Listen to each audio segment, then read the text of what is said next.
Hello students, आज हम पाठ नंबर 16 पढ़ने जा रहे हैं जिसका नाम है हमारे गौरव। सबसे पहले हम उसके अंदर पढ़ रहे हैं डॉक्टर विक्रम भाई साराभाई के बारे में। इनके बारे में कहा जाता है कि बहुत ही मेहनती और बहुत ही गुणवान व्यक्ति थे और किसी भी काम के पीछे लग जाते थे तो उसको पूरा करके ही रहते थे। बचपन से ही उनको गणित और विज्ञान में बहुत ही ज़्यादा पढ़ने में इंटरेस्ट आता था और ब्रह्मांड के बारे में, सौर मंडल के बारे में, मतलब सूर्य, चंद्रमा, तारे, इन सब के बारे में उन्होंने बहुत सारे जो प्रश्न थे, कठिन प्रश्न, उनको उन्होंने प्रयोग करके सॉल्व कर दिया था। और उन्होंने ऊर्जा का शांतिपूर्ण उपयोग कैसे हो, कि मतलब बम बनाने में और दूसरी चीज़ों में ना हो और दूसरी अच्छी चीज़ों में किस तरह से प्रयोग हो, उसके बारे में उन्होंने बहुत सारे प्रयास किए थे। और उन्होंने भारतीय अंतरिक्ष अनुसंधान केंद्र का गठन किया था, मतलब उसकी स्थापना की थी। और आज उनके प्रयासों के कारण से ही भारत बहुत सारे जो उपग्रह वगैरह जो हैं अंतरिक्ष में छोड़ता है।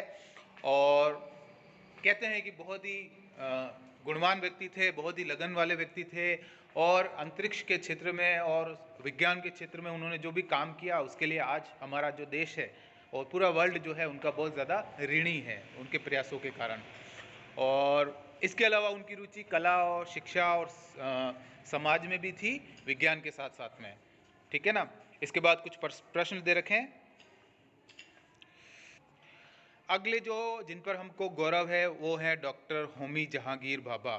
कहते हैं कि जब वो छोटे थे तो उनको नींद बहुत कम आती थी और बहुत कम सोते थे, तो उनके माता पिता हमेशा परेशान रहते थे कि ये सोता नहीं है, क्या पता बीमारी तो नहीं है, कुछ शरीर में कोई ऐसा रोग तो नहीं है जिसके कारण से इनको नींद नहीं आती। तो जब डॉक्टर्स के पास ले जाते थे तो डॉक्टर्स को भी समझ में नहीं आता था कि इनको नींद क्यों नहीं आती है, ये बीमारी किस तरह की बीमारी है।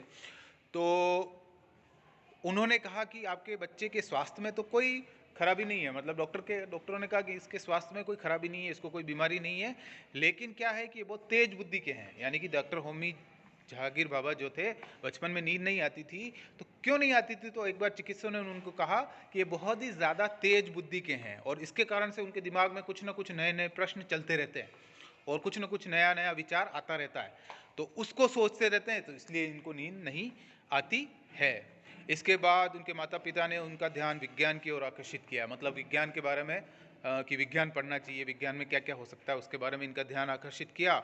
और इनकी रुचि बाद में भौतिक विज्ञान जो होता है, भौतिक शास्त्र, उसमें बहुत ज़्यादा हुई। और किंतु पिताजी चाहते थे कि बेटा इंजीनियरिंग करे, इसलिए उनको कैम्ब्रिज विश्वविद्यालय में इनको बाद में पढ़ने के लिए भेज दिया। बाद में उन्होंने कॉस्मिक किरणों पर रिसर्च किया और एक नए इलेक्ट्रॉनिक कण मैसान की खोज की। बाद में वे Tata institute of fundamental research में निर्देशक भी बने, प्रथम निर्देशक वही थे। और पूरे जीवन काल में उन्होंने खाली हमें स्वदेशी चीज़ों का ही उपयोग करना चाहिए ऐसी बात उन्होंने कही, और वो खुद भी स्वदेशी चीज़ों का ही उपयोग करते थे, यानी कि अपने देश में बनी हुई चीज़ों का, जिससे कि परमाणु विज्ञान के क्षेत्र में भारत को पूरी तरह आत्मनिर्भर बनाया जा सके। और उन्होंने विदेशों से टेक्नोलॉजी लेने के बजाय अपने खुद के देश में टेक्नोलॉजी विकसित करना और अपने देश को आत्मनिर्भर बनाने पर ज़्यादा जोर दिया। और बाद में अप्सरा, साइरस, जेरलिना नाम के 3 परमाणु रिएक्टर की स्थापना की और उन्होंने अणु शक्ति के शांतिपूर्ण उपयोग पर बल दिया। उनके सम्मान में ट्राम्बे का नाम भाभा आणविक शोध केंद्र रखा गया। कहने का मतलब है कि जो परमाणु बम है, ठीक है ना, उनका परमाणु जो है, उनका जो है अगला जो महापुरुष है जिन पर हमें गर्व है, हमारे गौरव हैं, वो हैं जीजाबाई। शिवाजी का नाम आप सब जानते हैं और उन्होंने अपने देश की आज़ादी, स्वतंत्रता, स्वराज के लिए बहुत बड़ा काम किया था, ये सब आपको पता है। और ये सारा काम जो उन्होंने किया, उनकी माता जीजाबाई, उनको ये श्रेय जाता है। जीजाबाई ने ही उनको ये देशभक्ति की बातें बचपन में उनको रामायण महाभारत की कथाएं वगैरह सुनाती थी, जिससे बाद में शिवाजी के मन में देश प्रेम, त्याग की भावना उत्पन्न हुई थी। और अपने देश के लिए कुछ भी कर गुजरने की जो बात है, वो सारी शिवाजी को उनके माता के द्वारा ही प्राप्त हुई थी। और उनसे प्रेरणा लेकर कोंडाना का किला जो था, आपको पता है, वो भी शिवाजी ने ही माता जीजाबाई की प्रेरणा से ही जीता था।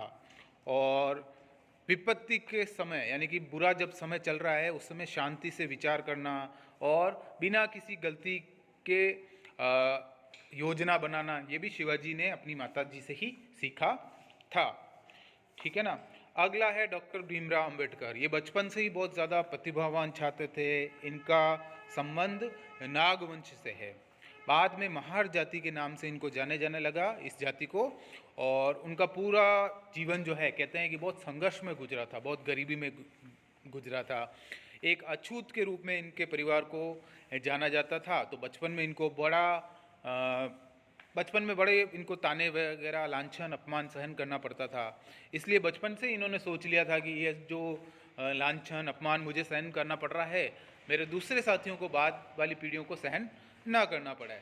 इसलिए इन्होंने कुरीतियों और अन्याय के विरुद्ध लड़ना, ये सोचा कि मैं इनके विरुद्ध लड़ूंगा। और शुरुआत में पढ़ाई जो है वो करके इन्होंने आगे की पढ़ाई के लिए बम्बई गए। वहाँ कमरा इतना छोटा था कि पिता पुत्र दोनों एक साथ सो भी नहीं सकते थे। मतलब कहने का मतलब इतना छोटा सा कमरा था कि 2 जने एक साथ सोना भी उनके लिए संभव नहीं था।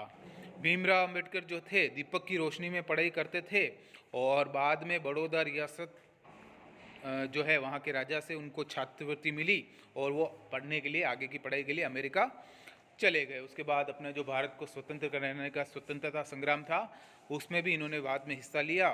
और बाद में जब आज़ादी मिली, उसके बाद भारत का संविधान, यानी कि भारत के नियम कानून वगैरह बनाने की बात आई, तो उसके प्रारूप समिति का अध्यक्ष भी इनको बनाया गया। और इनकी अध्यक्षता में ही ये भारत का जो संविधान है वो बनाया गया। अब आगे हम पढ़ रहे हैं पंडित मदन मोहन मालवीय के बारे में, जिनके बारे में एनी बेसेंट नाम की जो महिला थी, उन्होंने बड़े भावपूर्ण शब्दों में कहा, मैं दावे के साथ कह सकती हूँ कि विभिन्न मतों के मध्य केवल मालवीय जी ही महाराज भारतीय एकता की मूर्ति बने हैं। वे थे पंडित मदन मोहन मालवीय। अच्छा, अब मदन मोहन मालवीय जो थे वो जन्मजात कवि थे। मतलब उनका कवि नाम जो था वो मकरंद था। मतलब मकरंद नाम से उनकी कविताएं ज़्यादा फेमस रहती थी। और उनके मन में एक ज्वाला जलती रहती थी कि ऐसी शिक्षा पद्धति और शिक्षा संस्थान भारत में स्थापित हो जहां भारतीय संस्कृति के विचार ज़्यादा हों और भारतीय संस्कृति ज़्यादा सम्मान पाए। इसके लिए उन्होंने एक संकल्प लिया और वाराणसी में एक विश्वविद्यालय स्थापित करेंगे। उन्होंने कांग्रेस के 21वें अधिवेशन में अपनी योजनाएं बताई। मतलब जो मीटिंग जो थी 21वीं नंबर की जो मीटिंग थी, उसके अंदर उन्होंने ये योजना बताई। उन्होंने मकर संक्रांति के पावन दिन बनारस के राजा से भूमि दान में प्राप्त की और वहाँ पर एक विश्वविद्यालय, बड़ा सा कॉलेज विश्वविद्यालय बनाया, जिसको हम बनारस हिंदू विश्वविद्यालय के नाम से जानते थे। ठीक है ना। अब फिर क्या था, दान इकट्ठा करना शुरू कर दिया और वो जहाँ पे भी जाते थे और अपनी राष्ट्रीय शिक्षा की योजनाओं को उन लोगों के सामने रखते थे। और जिन जिन लोगों को उनकी बातें अच्छी लगती थी, वो उस विश्वविद्यालय को, कॉलेज को बड़ा बनाने के लिए पैसा धीरे धीरे देते थे। मालवीय जी जो थे वो हैदराबाद का मुस्लिम शासक जो था निज़ाम, उसके पास में भी गए और उन्होंने भी उनको बनारस हिंदू विश्वविद्यालय के लिए दान दिया था। सारे देश का दौरा करके उन्होंने लगभग 64 लाख रुपीज़ जो थे, उस समय के 64 लाख रुपए जो थे, उन्होंने इकट्ठे कर लिए है। तो महात्मा गांधी ने भी उनकी इस कला को देखकर बोला कि मांगने की कला तो मैंने बड़े भाई मालवीय जी से सीखी है। मतलब मालवीय जी मतलब जहाँ पे भी जाते थे लोगों को इतना इम्प्रेस कर देते थे कि वो लोग उनको दान कॉलेज खोलने के लिए दे देते थे। ठीक है ना। उनका विचार था कि जब तक शिक्षा में राष्ट्रीयता का समावेश नहीं होगा, हम गुलाम ही रहेंगे। यदि उनको राष्ट्र का शिक्षक कहा जाए